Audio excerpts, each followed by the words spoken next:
Mahal nitong si Jack, si Missy.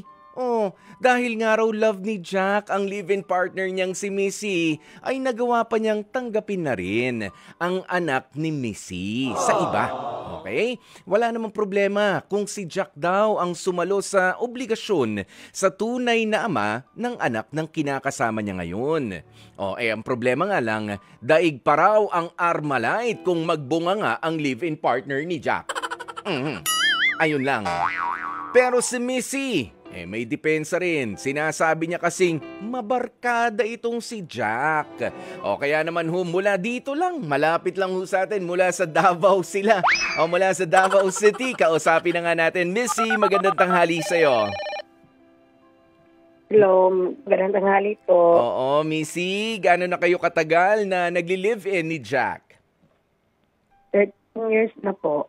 Ano sabi mo? 2 or 3? 13. 13 years. Matagal na. Opo. Oo. Meron kang anak sa una, isa. Opo. Oo. Tapos, kayo ba ni Jack ay nabiyayaan din ng anak? Hindi po. Oo. So, isa lang rin talaga at nakatutok rin kayo ni Jack doon sa nag-iisa mong baby. Hindi na pala baby. Teenager na ano? Malaki na po. Oo, Opo. malaki na, malakas nang kumain. Oo, malakas na rin ang kain yan. Siyempre, lumalaki na bituka eh. Ayan, pero, alam mo, may sinasabi itong si Jack na mala-Armalite ka raw kung magbunga nga sa partner mo. Nangyayari ba to kapag ka naman nangyayari yung sinasabi mo naman na bumabarkada itong si Jack? Opo, opo, yun. Yun lang. Pero kapag kayo lang ang magkasama, nasa bahay kayo, kakain, o nanonood, nagbubunga nga ka rin na parang Armalite ang bibig? Minsan din po, pag may problema, pag pinag-uusapan, pinakikinig. Oo. Sige nga, kwentuhan mo kami. Kasi parang aware ka naman, ano? Alam mo naman yung inirereklamo nitong si Jack kung bakit sige, for... talagang from year 1 ba? From year 1 hanggang sa 13 years na nga kayo ngayon na nagsasama. Talagang ganyan ka na ba na mabunganga? Opo. Ganito pala po ako. Ganyan na. Kumbaga, hindi ko na patatagalin to. Ayusin natin ang probleman to. Kasi marami pa akong gustong sabihin. Ganyan. Okay po. Okay. Sige. Ano ba yun? Kasi minsan po, pag bukas, magpipinda po kasi kami. Paggabi, pinuntahan siya ng friends niya, mag-iinuman. Sinasabihan ko siya, huwag siya mag-inom kasi alam ko kasi pag nakainom yan, hindi talaga yan gigising ng maaga. Naku, oo nga. Kasi kasama ko kasi siya sa negosyo namin pagpinda. Kaya ako nabubunga nga kasi pag sinabihan ko siya nga, huwag kang mag-inom, mag-iinom talaga, matigas kasi ulo niyan minsan. Oo. Yung kinabukasan, ako na lang magtulo magtinda. Wala siya kasi hindi siya magising. Nag-iisa kasi lasing na. Oo. Ano bang tinitinda ninyo, Missy? Saan kayo pumipwesto? Yung shrimp po. Sa palengke? Opo. Kaya praktisado. Oo. Suki. Di ba? Ganun po nga. Ganon, magtatawag ka rin. Tapos itong si Jack, gaano kadalas sa isang linggo nangyayari na nagpapaiwan na lang kasi nga pinatumba na naman ng alak? Siguro sa isang linggo, 3 beses, ganun, 2. Nako. Pero kayo ba wala pang kakayahan na kumuha na nung ng helper, kumbaga? Makakatulong talaga. Minsan din po. Mas gusto kasi yung ako talaga magagawa. Wala naman din ako ginagawa sa bahay. Nasa bahay lang din ako. Yes. Hindi, tsaka dagdag gastos rin eh. Kung magbabayad ka pa ng ibang tao, kaya nyo naman talaga eh. Opo. Pero naman, madali naman. Madaling araw, alas 3 hanggang lang din, alas 10. Umaga lang din. Yun. Tapos pwede na uling mag-inom. Pwede na uling magpahinga. Di ba? Opo. Ganun talaga. Kailangang pumundo ng pahinga bago ka maging effective, na magtrabaho sa kinabukasan tapos madaling araw pa. Hindi ka naman pwede magtinda sa palengke. Lalo na yan, shrimp o kahit ano pa nga di ba, ng tanghali. Unless lutong ulam yung lutong ulam bebenta mo, okay lang. Medyo kahit may araw na, lumabas ka dyan. Pero kapag yung mga iluluto, isasahog, Oo, tapos tatanghaliin ka pa, wala nang bibili sa'yo. Masisira Kaya yan. nga po. Pero hindi mo ba, baka ikaw naman kasi si pigil na lang ng pigil palagi dito kay Jack. Baka yung bang mga pag-inom-inom niya, pagbabarkada niya ay puro patakas ang ginagawa. Minsan, hindi siya nagpapaalam. Mm. Pagdating ko sa bayasan si Jack, malaman ko na andun pala sa kapitbahay namin yung barkada niya. Kaya minsan sinasabihan ko sa bihira ko na lang mag-inom kasi may edad na tayo tapos nakakapagod kaya mag-inom. Lalo na pag yung katawan natin pagod. Oo. Ang problema, mas napapagod yata si Jack daw sa pagbubunganga mo. Nandun ang reklamo niya eh. Oo, hindi pa niya nararamdaman na namamaga yung lapay niya o yung atay niya, pero yung tenga, namamaga na yata. Pero nasa linya na nga rin natin ngayon itong si Jack. Maraming salamat naman at sinagot na tayo, no? Missy, kakausapin ko muna si Jack, ha? O, Jack, magandang tanghali sa'yo. Magandang tanghali po.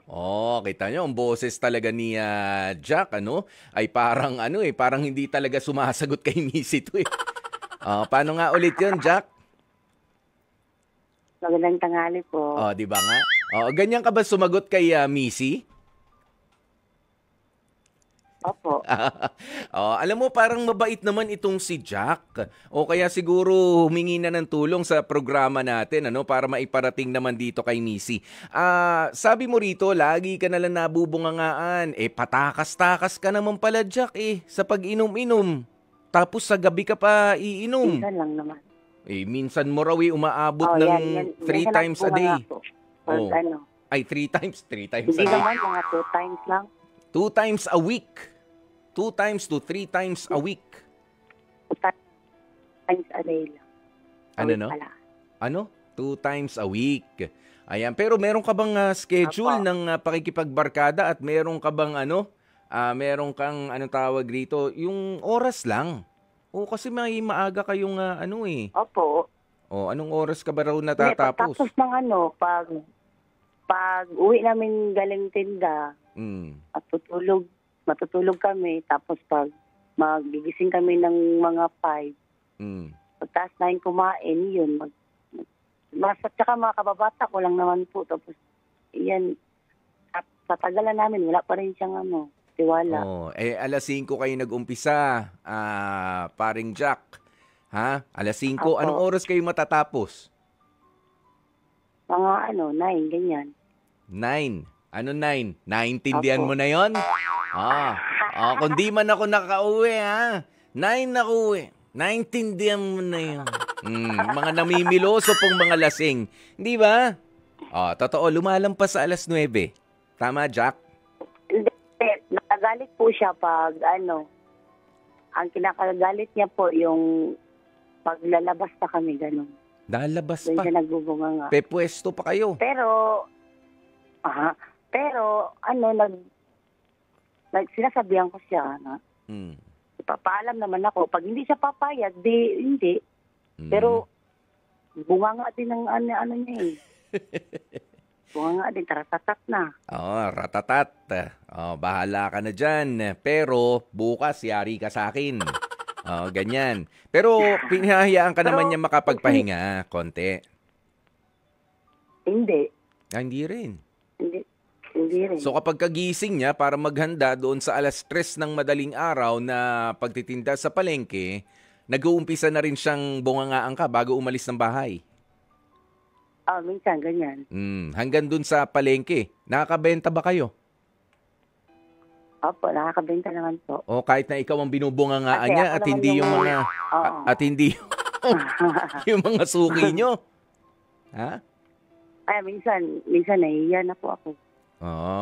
Ayun lang. Pero 'di ba, para maiwasan natin yung kahihiyan, maglagay ka na lang ng schedule. Sabi nga ni alam mo ang concern ni Missy sa iyo, Jack, tumatanda na rin kayo, 'di ba? Although napakabata niyo pa. Pero nga kasi yung 2 days a week to 3 days a week, natatakas ka, magiinom, magpupuyat. Hindi lang yung atay mo, natural. Pati yung kung ano pang parte ng katawan mo, madadali dyan. Kasi nga, kapos yung katawan natin sa pagpapahinga, gigising ka ng maaga, Bad trip ka. Alam mo kaya naririndi Opo. rin tayo kapag ganyang sinesermonan. Actually, kinakausap lang naman tayo ng mga partner natin. Nakakarindi kasi puyat. Nakakarindi kasi kulang sa tulog. Nakakarindi kasi Oo nga. dehydrated ka pa sa ininom mong alak. 'Di ba? Oo Ganun nga 'yun. po. Mas maikli Opo. ang pasensya mo.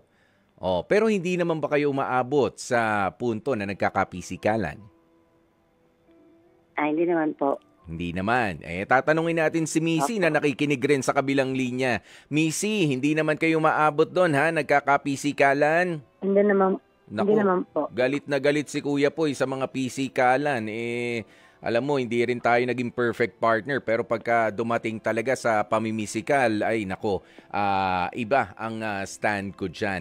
Pero ito bang inyong awayan? Dahil 13 years na rin kayo na nagli-live-in, ano ba sa tingin ninyong dalawa yung pinakasolusyon nyo dito? Jack, ikaw ba ay magbabawas ng araw ng pag-inom-inom mo?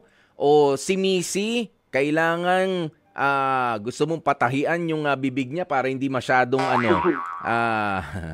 option ba yon? O, na wag ka na lang pansinin? Hmm? Oo. Bawas-bawasan na lang po kasi para naman din yung sa akin. Parehong Para bawas. hindi na siya magbunganga. Oo, Opo. oo, Parang bawas. bawas din para bawas din bunganga. O yun, bawas sa kakulitan para bawas na mapagalitan, mapagsabihan. 'Di ba? Bawas ng pagkukulang para bawas ang pag-aawayan. 'Di ba? Kung meron man kayong Opo. mga hindi pagkakasunduan, ito na yung mas mga lehitimo, 'di ba? O halimbawa ay wag Opo. naman sana medyo naku mababa yung benta natin. Hipon lang ba ang mga binebenta ninyo? Opo. Oo, ayan, hindi kayo sumusubok ng iba pa na mga produkto rin na laman dagat. Hindi pa kasi kulang yung kapital. Kulang yung kapital. Ayan, Opo. pero sa Opo. inuman, may nailalabas ka ba na ano? Chip-in naman yun sa Ha? chip-in naman yun sa Yung chip-in naman kami no. naku pare, yung chip in mo, kung inipon mo kaya, ano sa tingin mo? 'Di ba? 'Di ba? Nakadagdag pa sana. Oh. Opo. 'Di ba? Ganoon 'yun. Hindi naman sa pinakikialaman ko yung diskarte mo at di ko pinipigilan yung konting kaligayahan mo. Pero kailangan din nating ilimit. Ako for a time, i-share ko lang sa inyo. Hindi naman ako, sabi ko nga, hindi naman ako perfectong partner. Naging makulit din ako dyan sa pag-inom-inom, sa pagpupuyat, sa barkada. Masaya eh. Di ba masaya yung feeling natin? Pero kapag hindi na natutuwa yung inuuwian natin sa bahay, yung makakasama natin sa kwarto sa oras ng ating pagpapahinga, yung alam mo na paggising mo kinabukasan may nakasimangot sa'yo, yun yung bad trip, di ba? Patulog ka pa lang, alam mo na may galit sa'yo bukas. Di ba? Papikit pa lang yung mata mo kahit tatawa-tawa ka pa sa joke nung panay bangkanyong barkada. Pero alam mo na paggising mo bukas, hindi masarap ang agahan mo or worse, wala kang agahan, napakasakit isipin nun. 'Di ba? Gugustuhin mo ba yun, Jack? Ayaw. Hindi po. Ayaw naman natin yan. Pero pinagluluto ko siya. Ginagawa ko naman yung mga babawi ako.